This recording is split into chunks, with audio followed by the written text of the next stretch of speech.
Okay friends, now next topic that we have is we need to find the centrifugal force.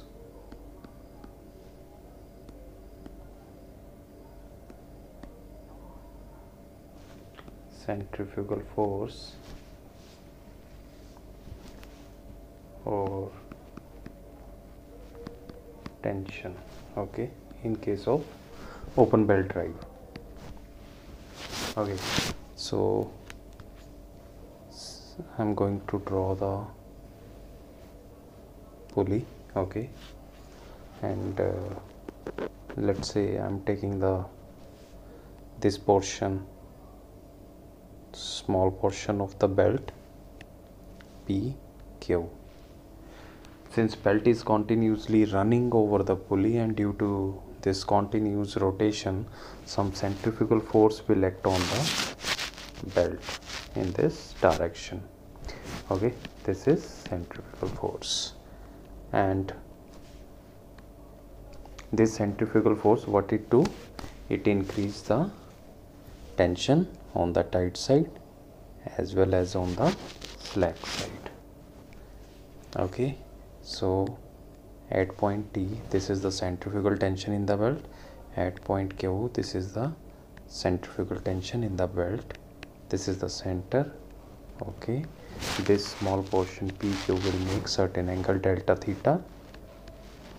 Okay, so let's say this is delta theta by 2, this angle, and this angle would be delta theta by 2. Okay, so when the belt is running at slow speed, means the linear velocity of the belt is less than 10 meter per second, then we don't need to accommodate this centrifugal force. In that case, this centrifugal force is, or tension is, very small, so we can neglect that. But when the value of the velocity is greater than 10 meter per second, linear velocity of the belt is greater than 10 meter per second, then we will consider this tension. Okay, now let's say small m is mass of the belt per unit length.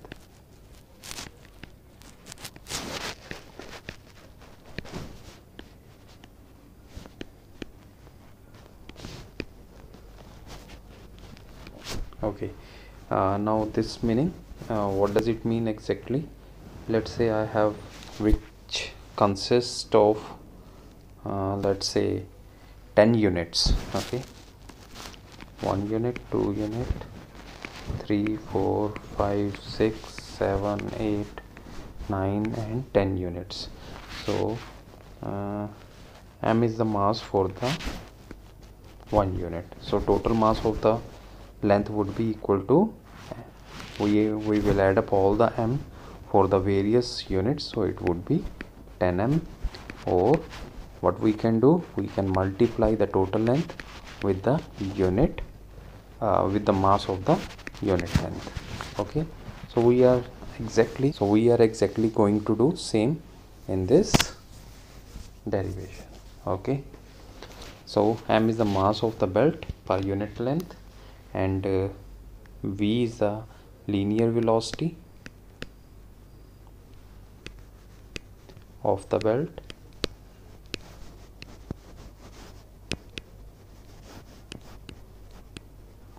okay, and r is the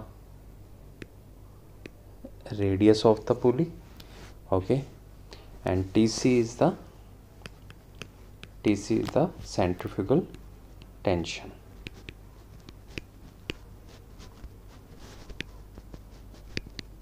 Centrifugal tension in the belt. So these are some parameters that we have.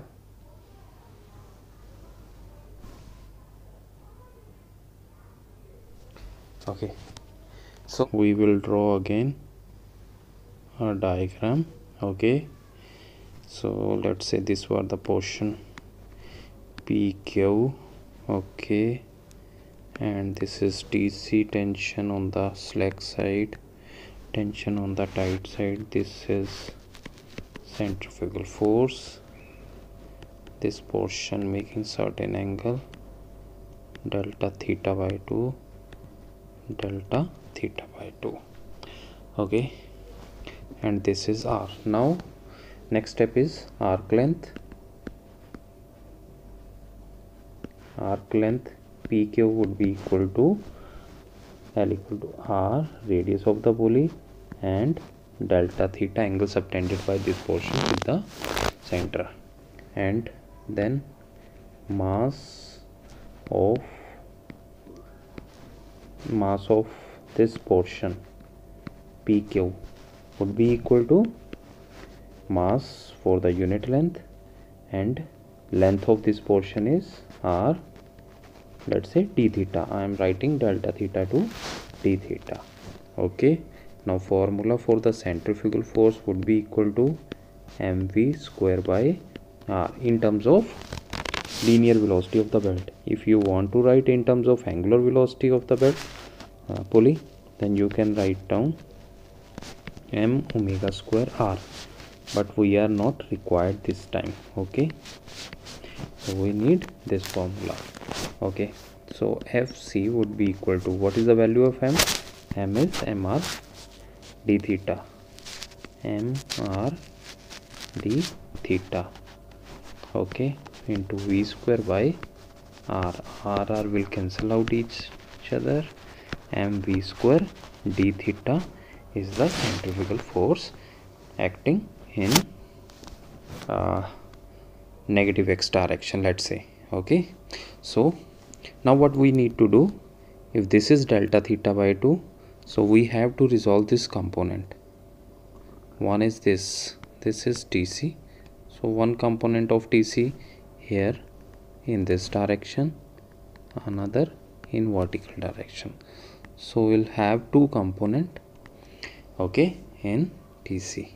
Okay, so since this angle would be delta theta by 2, if this is delta theta by 2, the upper portion would be TC cos delta theta by 2, and this would be TC sin delta theta by 2.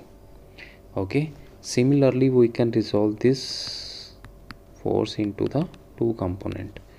Okay, this is also delta theta by 2, so we have this component TC. One, we resolve TC into two component. One is vertical, so this would be TC cos delta theta by 2, this would be TC sin delta theta by 2. Since these two component 1 2, these two component are in the same direction and towards the positive x direction, here Fc is just opposite to this, so just equating Fc, okay, with this TC sin delta theta by 2, okay, plus TC sin delta theta by 2. Since vertical component will cancel out each other, both are the same component. Okay, TC cos delta theta by 2 and TC cos delta theta by 2, these two will cancel out each other. Here this term will be, and these two are the same term, so 2 TC sin delta theta by 2 is equal to Fc. Okay, now what is the value of Fc? Fc is equal to mv square by r. Since delta theta by 2 is very small, so we can write it as 2 TC delta theta by 2. Okay, is it clear? Now these 2 and 2 will cancel out each other, and we will put the value of Fc. Fc would be equal to mv square d theta equal to TC centrifugal tension, this we need to calculate, into delta theta. Now delta theta or d theta, you can write this as TC d theta. Okay, these two will cancel out each other and TC will be equal to mv square. So this is a required result. Means centrifugal tension, okay, on the belt would be equal to mv square. You have to remember this. Okay, next we have when this centrifugal tension is taken into account. Okay, so we have this pulley and we have this pulley in an open belt drive. Okay, so T1 tension on the tight side, T2 tension on the slack side. Okay, if we consider belt is rotating with a velocity, linear velocity greater than 10 meter per second, then we will consider this centrifugal tension. Then tension on this side, tight side, would be equal to T1. We will write that would be equal to T1 plus Tc. Okay, so here we will add Tc to the tension at the tight side. Okay, similarly here the new tension to T2 would be equal to T2 plus Tc. So we will add up tension on the two sides, tight side and slack side. Okay, similarly if we see the formula for the power formula would be equal to tension on the tight side minus tension on the slack side into velocity. Okay, now tension on the tight side would be equal to tension on the tight side plus centrifugal tension minus T2 plus centrifugal tension.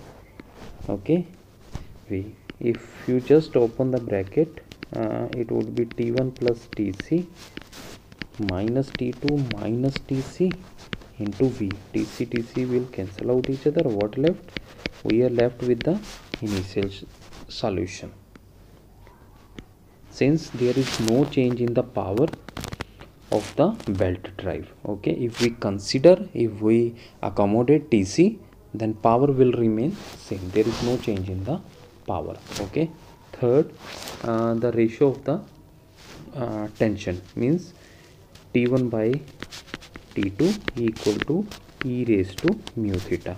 In this again value will change, like if we add up Tc, this is the we'll get new formula. Okay, got it.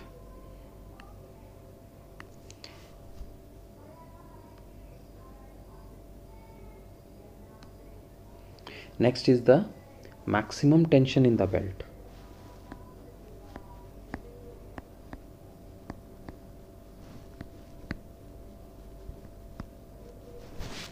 Maximum tension in the belt, next topic. Okay, so we need to find out the value of the maximum tension in the belt. Let's say I'm just drawing my belt. Okay,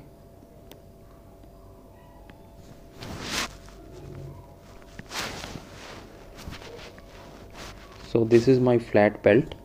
Okay, let's say this is the thickness T and width B. So this is the cross section area is equal to BT. This area is equal to BT. Okay, let's say sigma is the safe stress for the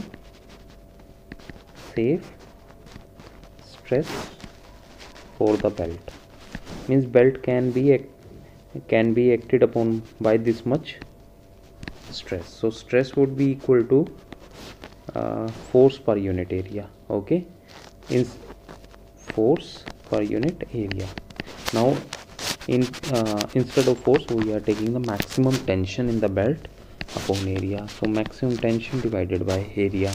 Area would be the cross section area, because this is the area which resists the this stress. Okay, this is the weakest, this would be the area where the belt will break. So we will consider this area. Okay, so T would be equal to here tension you can calculate sigma BT. Okay, so this is the tension. Okay, maximum tension in the belt when centrifugal is neglected. When centrifugal tension is neglected, then what will happen? This T would be equal to T1. Okay, when centrifugal tension is neglected, then this T would be equal to T1. Okay, when centrifugal tension is considered, this T would be equal to T1 plus Tc. Okay, so maximum tension in the belt would be equal to tension on the tight side plus centrifugal tension. Okay, now next we have to find out the condition for the transmission of maximum power. Since a belt can transfer maximum power, okay, so there must be some condition. Okay, so next topic is the condition for the transmission of maximum power. This is a important topic. Okay, so we have the formula for the power T1 minus T2 V. Okay, this is the formula where T1 is the tension on the tight side, T2 is the tension on the slack side, and V is the linear velocity of the belt. Another, we have relation between T1 and T2 is equal to e raised to mu theta. Okay, from this you can calculate T2 is equal to T1 over e raised to mu theta. Okay, now putting this value of T2 in the power formula, so power is equal to T1 minus T1 over e raised to mu theta into V. Okay, so we can take out T1 as common, 1 minus 1 upon e raised to mu theta into V. Let us consider this factor as C. So power would be equal to T1 Vc. Okay, this is some constant factor where C is equal to 1 minus 1 upon e raised to mu theta. Since mu is constant, angle for the arc of contact will remains constant, so total factor will be a constant. Okay, now we know that the maximum tension would be equal to T1 plus Tc. From this, T1 would be equal to T minus Tc. Okay, so just rearranging this, so T1 equal to T minus Tc, where T is the maximum tension in the belt. Okay, T1 is the maximum tension on the tight side, Tc is the centrifugal tension, which is in Newton. Okay, so from the now putting this value T1 over here, so you will get power is equal to T minus Tc V and C. Okay, so putting the value of Tc was equal to mv square on the outside of the bracket this. So just open this, Tv minus mvq and C. Okay, C. Now for the condition for maximum power transfer, for the maximum we need to take the derivative of power with respect to V. Only V is the variable. Velocity change हो रही है ना, belt की change हो सकती है, so that's why we need to find out dp upon dv. So t derivative with respect to v minus 3m v square, and constant will remain same, and putting this derivative equal to 0 in order to get the maximum value. Okay, since c cannot be equal to 0, constant cannot be equal to 0 है ना, कभी भी नहीं हो सकता. So what can be 0? This equation. So t minus 3 mv square can be equal to 0. So rearranging t would be equal to 3 mv square, where mv square would be equal to centrifugal tension. So this is our result. You can write it as centrifugal tension would be equal to 1/3 of the maximum tension in the belt. If maximum tension T. So if centrifugal tension is 1/3 of the maximum tension in the belt, okay, so this is then belt will transfer maximum power. Okay, or you can use this formula or this formula. Is it clear? So now just 2 points. We have the value of T1. Okay, T1 was equal to T minus Tc. Okay, and for maximum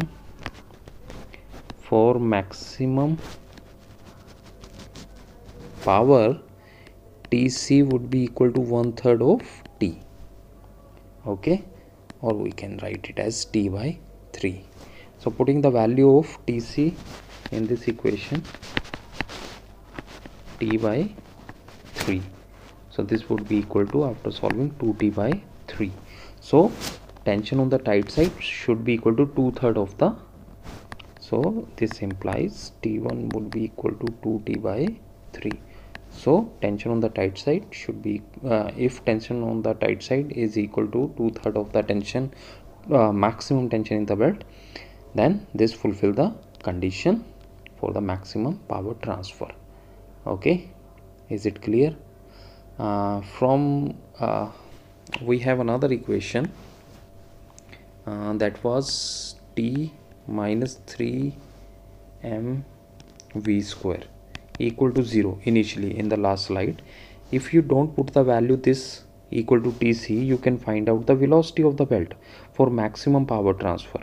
So this should be equal to 3 mv square. This implies v square would be equal to T upon 3m, and v would be equal to T upon 3m under the root. Okay, this is the condition for the velocity for maximum power transmission. Okay, now next topic and the last topic for the belt rope drive is initial tension in the belt. अब हमें मालूम करना है कि belt के अंदर शुरुआत में कितनी टेंशन थी. Initial tension in the belt. See, I'm just going to draw the diagram.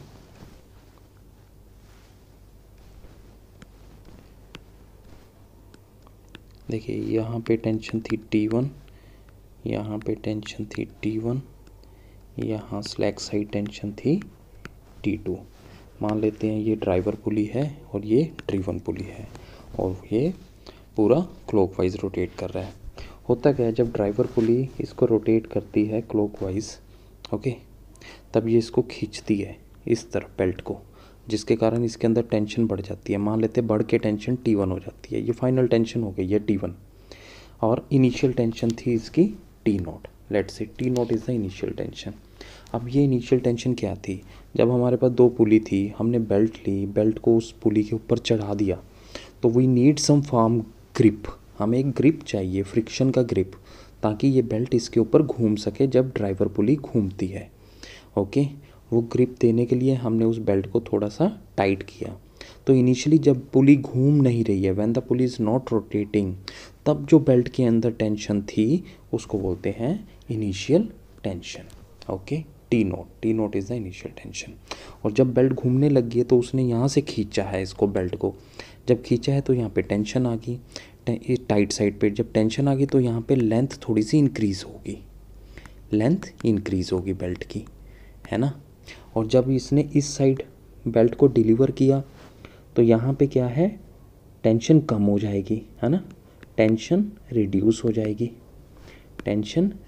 हो जाएगी क्योंकि बेल्ट यहाँ पे दे रहे हैं और यहाँ पे बेल्ट की लेंथ क्या होगी, रिड्यूस हो जाएगी.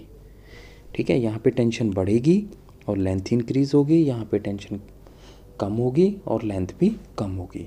ओके, सो मान लेते हैं T0 initial tension is the belt है और T1 tension on the tight side and T2 tension on the slack side है. एंड एक नया फैक्टर ले रहा हूँ अल्फ़ा, इसको बोलते हैं coefficient of increase of belt length per unit force. अगर मैं यहाँ से बेल्ट इसको खींच रही है क्लॉकवाइज मोटर, है ना, तो उसके ऊपर बेल्ट के ऊपर एक फोर्स लग रही है, तो पर यूनिट फोर्स बेल्ट की लेंथ कितनी इंक्रीज़ होती है वो इस फ्रैक्शन के ऊपर डिपेंड करती है, कोफिशिएंट ऑफ ठीक है, इस कोफिशिएंट के ऊपर। So this is the coefficient of increase of the belt length per unit force लगने के कारण बेल्ट की लेंथ कितनी इंक्रीज होती है, ठीक है, वो डिपेंड करेगा इस कोफिशिएंट के ऊपर। ओके, नाउ अब इनिशियल टेंशन यहाँ पे कितनी थी, टी नॉट, और यहाँ पे भी कितनी थी, टी नॉट, और जब मैंने बेल्ट को घुमाया तब यहाँ पे टेंशन बढ़ गई टाइट साइड पे, है ना। तो increase in tension, increase in tension on the tight side कितना होगा, शुरू में कितनी थी, टी नॉट, फाइनल कितनी पहुंच गई, T1। सो T1 फाइनल में से शुरू वाली माइनस कर दूंगा, वो मेरे पास इंक्रीज इन टेंशन आ जाएगी। Increase in tension on the tight side. अब इस टेंशन के कारण इसकी लेंथ बढ़ गई है यहाँ पे, तो वो कितनी बड़ी है, मैं इंक्रीज इन लेंथ कितनी आई है, increase in length on the tight side कितना होगा, मैं क्या करूँगा, इस फैक्टर को अल्फ़ा से मल्टीप्लाई कर दूंगा, क्योंकि अल्फ़ा क्या था मेरे पास, coefficient of increase of belt length per unit force. Okay, similarly मैं क्या फाइंड आउट करूँगा, decrease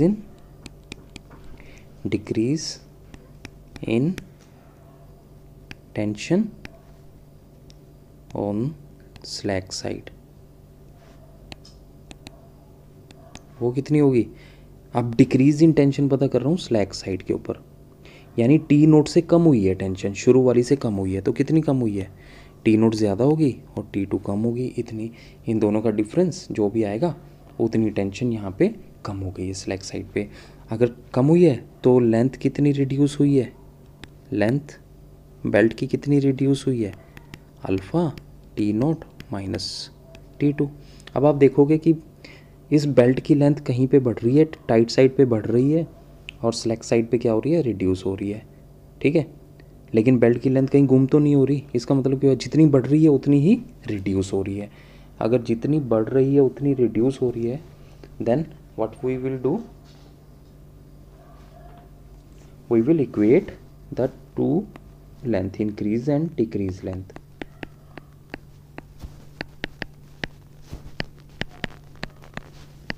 Okay, so here alpha will cancel out each other. What left, T1 plus T2 equal to T naught plus T naught, which is equal to 2 T naught, T1 plus T2. So this implies T naught would be equal to T1 plus T2 by 2. If this is the initial tension formula in the belt, if we consider centrifugal tension, then we will add centrifugal tension on the tight side and centrifugal tension on the slack side, divide by 2. So T1 plus T2 plus 2TC divide by 2. So this is our equal to T naught. So this is another formula for the initial tension in the belt.